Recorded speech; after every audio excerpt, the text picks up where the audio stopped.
నమస్తే. అక్టోబర్ నెలలో ద్వాదశ రాశుల వారందరికీ కూడా రాశి ఫలాలు గ్రహచార రీత్యా ఏ రకంగా ఉండబోతున్నాయో తెలుసుకుందామా? మరి అందరు రెడీయా? సెప్టెంబర్ నెల ఎలా జరుగుతోంది అందరికీ, అండ్ ఏ రకంగా చక్కగా మీకు మంచి మంచి రిజల్ట్స్ వచ్చాయి అనేది కూడా మాకు కమెంట్స్ రూపంలో తెలియజేయండి అండ్ ఫీడ్బ్యాక్ రూపంలో తెలియజేయండి.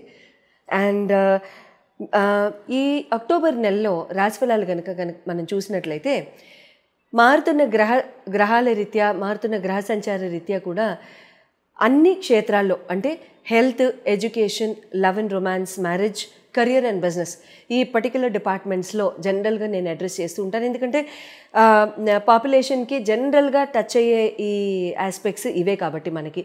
సో ఈ ఆస్పెక్ట్స్లో మనకి ఎటువంటి ప్రభావాలు మనకి రాబోతున్నాయి అనేది మనం ఇక్కడ ఖచ్చితంగా తెలుసుకుందాం.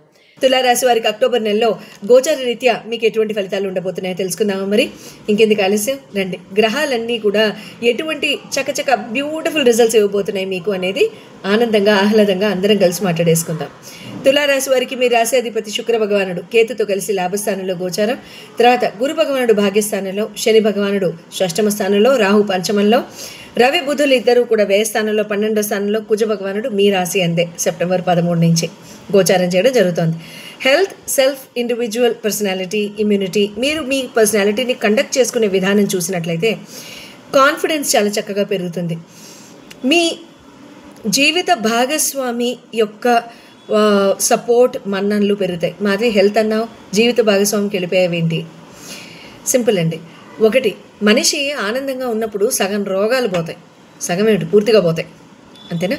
సో ఇక్కడ ఏంటంటే జీవిత భాగస్వామి కానీ ఇంకా వివాహం కాని వాళ్ళకి ఎవరితో అయితే వాళ్ళకి అటాచ్మెంట్ ఉందో వాళ్ళ యొక్క మన్ననలు కానీ వాళ్ళ యొక్క సపోర్ట్ కానీ వీళ్ళకి బాగా పెరుగుతుంది.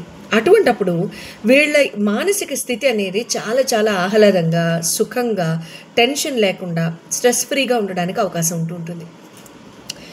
ఇక్కడ ఆ రకంగా ఉంటూ మీ కాన్ఫిడెన్స్ లెవెల్ బాగా పెరగడం చేత ఇక్కడ ఏముంటుందంటే అంటే లైఫ్ అంతా చాలా ప్రశాంతంగా ఉంది, ఎటువంటి ఇష్యూస్ అనేవి లేవు అనే మంచి బ్యూటిఫుల్ స్టేట్ ఆఫ్ లైఫ్కి, స్టేట్ ఆఫ్ మైండ్కి మీరు రాగలుగుతారు.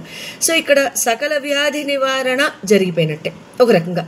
ఏదొచ్చినా సరే తట్టుకుంటాను అనే ఆస్పెక్ట్లో మీరు ముందుకు వెళ్ళడం జరుగుతుంది. ఆ మనిషే సగం బలం అనే కాన్సెప్ట్తో ముందుకు వెళ్ళడం జరుగుతుంది. కాస్త జలుబు, దగ్గు అటువంటి విషయాల్లో కాస్త వర్షానికి తడవడం ఒక్కొక్కసారి అటువంటివి జరుగుతూ ఉంటాయి. ఎందుకంటే వర్షాకాలం అని కాదు, ఎందుకంటే శుక్ర భగవానుడి యొక్క చూపు కూడా అట్లాగే ఉంది కాబట్టి, రైట్?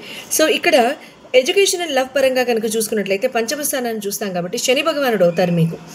శని భగవానుడి యొక్క షష్టమ స్థానంలోనే వక్రగతిలోనే ఉన్నారు కాబట్టి ఇక్కడ ఏమవుతుందంటే ఫోకస్ అండ్ కాన్సన్ట్రేషన్ ఎట్లా అయినా కాస్త బాగుంటుంది. అట్ ద సేమ్ టైం బాగుంటూనే ఒక్కొక్కసారి ప్రొకాస్టినేషన్ ఉంటాయి. అంటే ఏదైనా స్కిల్స్ అండ్ సర్టిఫికేషన్ నేర్చుకుందాము అని అనుకున్నప్పుడు కాస్త డిలే అవ్వడం, లేకపోతే ఏదైనా లవ్ మ్యాటర్లో ఏదైనా మాట్లాడదాం అనుకున్నప్పుడు భయం కానీ ఏదన్నా కాస్త దానికి లోబడ్డం, కొంచెం వెనకంజ వేయడం, ఇలాంటివి జరుగుతుంటాయి. At the same time love మ్యాటర్స్లో బాగా బాండ్ అనేది ఇద్దరికి పెరుగుతుంది.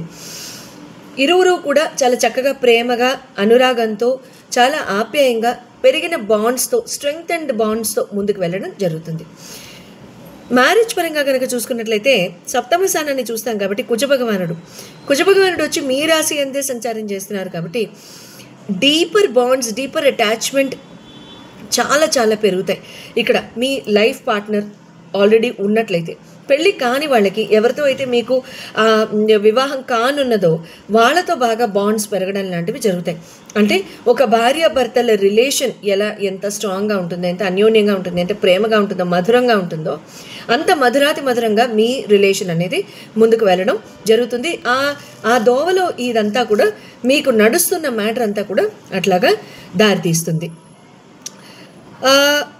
మీకు కెరీర్ అండ్ బిజినెస్ పరంగా కనుక చూసుకున్నట్లయితే బుధ భగవానుడు, చంద్ర భగవానుడు నవమ దశమాధిపతులు అవుతారు కాబట్టి ఇక్కడ బుధుడు రవితో పాటు వ్యయస్థానంలో ఉన్నారు కాబట్టి కాస్త 1-2 రోజులు కొంచెం ఉద్యోగరీత్యా దూరంగా ఉండడం, ఇంటికి దూరంగా ఉండడం, ఫ్యామిలీకి దూరంగా ఉండడం జరుగుతుంది. 1-2 రోజులు, 2-3 మహా అయితే ఇంకా అంతకంటే ఎక్కువగా అయితే అక్కర్లేదు. కానీ ఆ వ్యవధిలో, ఈ మొత్తం వ్యవధిలో బుధ భగవానుడు ఇక్కడ వ్యయస్థానంలో ఉన్న వ్యవధిలో ఇక్కడ ఏంటంటే ఎవరో బాసెస్ సపోర్ట్, బాసెస్ పొజిషన్ మీరు తీసుకోవడానికి కాస్త దూరంగా వెళ్ళడం ఆ 3-4 రోజులు. ఆ తర్వాత అది కాస్త అయిపోయి సక్సెస్ఫుల్గా మళ్ళీ వెనక్కి రావడం జరుగుతుంది. కొత్త ఆపర్చునిటీస్ తీసుకోవచ్చా? ఇది టైం కాదండి. ఖచ్చితంగా ప్లీజ్ వెయిట్ అవుట్ అంటాను నేను. But October first week, second week, end of first week, second week స్టార్టింగ్లో మీరు చక్కగా ఆపర్చునిటీస్ అనేవి తీసుకుని ముందుకు వెళ్ళడానికి సదావకాశాలు అయితే కనపడుతున్నాయి. మీకు మీ ఇండివిజువల్ చార్ట్స్ మీద మీకు అవగాహన కావాలంటే స్క్రీన్ మీద డిస్ప్లే చేయబడ్డ నంబర్స్కి కాల్ చేసి అపాయింట్మెంట్ తీసుకోవచ్చు. ఇండివిజువల్గా మీరు జన్మజాతకాలు అందరూ కూడా అన్ని రాసుల వారు ఇండివిజువల్గా మీ జన్మజాతకాలు, ఇప్పుడు ఇవన్నీ మేము చెప్పేవి జెనరిక్గా చెప్పేవి. మీ జన్మజాతకం ఏంటి, మీ కుండలిలో మీ లగ్నం ఏంటి, లగ్నానికి సంబంధించిన మీ రాశిలో మీ జన్మకుండల్లో మీకు ఏ గ్రహాలు ఎక్కడున్నాయి, ఎక్కడ గోచరిస్తున్నాయి, మీ లగ్నరీత్యా మీకు ఎలా ఉంది, దాని పరంగా మీకు ఇంకా రిజల్ట్స్ ఎలా ఉన్నాయి. ఇప్పుడు నేను చెప్పిన ఈ జెనరిక్ ఆస్పెక్ట్స్ అన్నిట్లో కూడా మీకు ఉన్న క్వశ్చన్స్కి ఏ డేట్స్లో మీరు ఎటువంటి నిర్ణయాలు తీసుకుంటే మంచిది అనేవి చూపించుకోదలుచుకుంటే స్క్రీన్ మీద డిస్ప్లే చేయబడ్డ నంబర్స్కి మీరు కాల్ చేసి చక్కగా అపాయింట్మెంట్ తీసుకోవచ్చు. శుభం భూయాత్. ఫైనాన్షియల్గా చాలా సంవత్సరాల నుంచి ఇరుక్కుపోయామండి. ఫైనాన్షియల్గా చాలా సంవత్సరాల నుంచి ఇవ్వాల్సిన వాళ్ళు ఇవ్వడం లేదు, డబ్బు చేతికి రావాల్సినది కూడా రావటం లేదు. యాన్సెస్ట్రల్ ప్రాపర్టీస్లో, భూమి ప్రాపర్టీస్లో కానీ, భూమికి సంబంధించిన ఇతరోత్తర ప్రాపర్టీస్లో కానీ తగాదాలు, కుటుంబ సభ్యులతో తగాదాలు, లేకపోతే మాకు రావాల్సింది లేదు, ఒకప్పుడు బాగా బతికాం కానీ తర్వాత ఇంకేదో రకంగా పరిస్థితులు కాస్త మారాయి, కొంచెం నెగిటివ్గా వద్దు, కాస్త మారాయి ఏదో కొంచెం, అలాంటివి అప్పుడు ఇంకా చాలా చక్కగా మీరు బాగా ఫైనాన్షియల్గా ఎదగాలి అనుకున్నప్పుడు మీరు ఏం చేయొచ్చు అని అంటే, ధనియాలు ఉంటాయి కదండి, ధనియాల్ని చక్కగా మీరు ఏదైనా కాస్త తడి మట్టిలో మీరు నాటేసేసేయండి. కొద్ది రోజుల్లోనే మొలకలు వచ్చేస్తాయి. ఆ మొలకల్ని కాస్త పెంచండి, ఆ ఎదగడం చూడండి. ఎన్ని రోజులు చూస్తారు? ఒక వారం రోజులు, ఒక 40 రోజులు అట్లా చూస్తూ ఉండండి. 15 రోజుల నుంచి 30 రోజుల వరకు అయితే తేడా కనపడుతుంది. ఆ 15 రోజుల నుంచి 30 రోజుల వరకు తేడా కనిపించిన తర్వాత ఎట్టి పరిస్థితుల్లో ఆ ధనియాల యొక్క మొక్కల యొక్క ఆ పాట్స్ ఉంటాయి కదా, ఆ పాట్స్ని తీసుకెళ్ళిపోయి ఆ మొక్కలతో పాటుగా మీరు ఏదైనా ప్రవహించే నీటిలో వేసేసేయండి. ప్రవహించే నీటిలో వేసేసిన తర్వాత దాన్ని మళ్ళీ అదే ప్రాసెస్ని మళ్ళీ రిపీట్ చేసుకోండి. ఇలా ఎన్నాళ్ళు చేయాలి? ఖచ్చితంగా ఒక 11 నెలల వరకు చేసుకోండి. ఇలా 11 నెలల వరకు చేసుకుంటే మీకు రావాల్సిన డబ్బు అందడం దగ్గర నుండి మీకు ఉన్న భూమి తగాదాలు కానివ్వండి, యాన్సెస్ట్రల్ ప్రాపర్టీస్ యొక్క తగాదాలు కానివ్వండి, అన్నదమ్ముల మధ్యలో తగాదాలు కానివ్వండి, ఆస్తిపాస్తుల కోసం ఈ పెద్దవాళ్ళు కొట్టుకోవడం కానివ్వండి, ఏదైనా సరే అవన్నీ కూడా ఖచ్చితంగా తీరిపోయి మీకు రావాల్సిన డబ్బు అంతా వస్తుంది. తర్వాత మళ్ళీ చేసుకుంటూ ఉండొచ్చా? చేసుకోవచ్చు, కానీ ఊరికినే మన మొక్కల్ని వేస్ట్ చేయాల్సిన అవసరం లేదు. ధనియాల్ని ఎందుకు వాడుతున్నాం? ఫాస్టెస్ట్ గ్రోయింగ్ క్రాప్ కాబట్టి, అది చాలా త్వరగా పెరుగుతుంది కాబట్టి, అది అంత త్వరగా పెరుగుతుంది కాబట్టి అంత త్వరగా మన డబ్బు యొక్క పరిస్థితి కానివ్వండి, మన డబ్బు యొక్క నిల్వ చేసుకునే ఆ గుణం కానివ్వండి, లేకపోతే ఆ శక్తి కానివ్వండి మనకు కూడా పెరగాలని చెప్పి మనం ఇక్కడ ఈ రెమెడీ చేస్తున్నాం. సో ఖచ్చితంగా మినిమం ఒక 11 నెలలు ఏ రోజు మొదలు పెట్టాలని ఏం లేదండి. అమావాస్య రోజు కూడా మొదలు పెట్టచ్చు, ఇబ్బంది ఏం లేదు.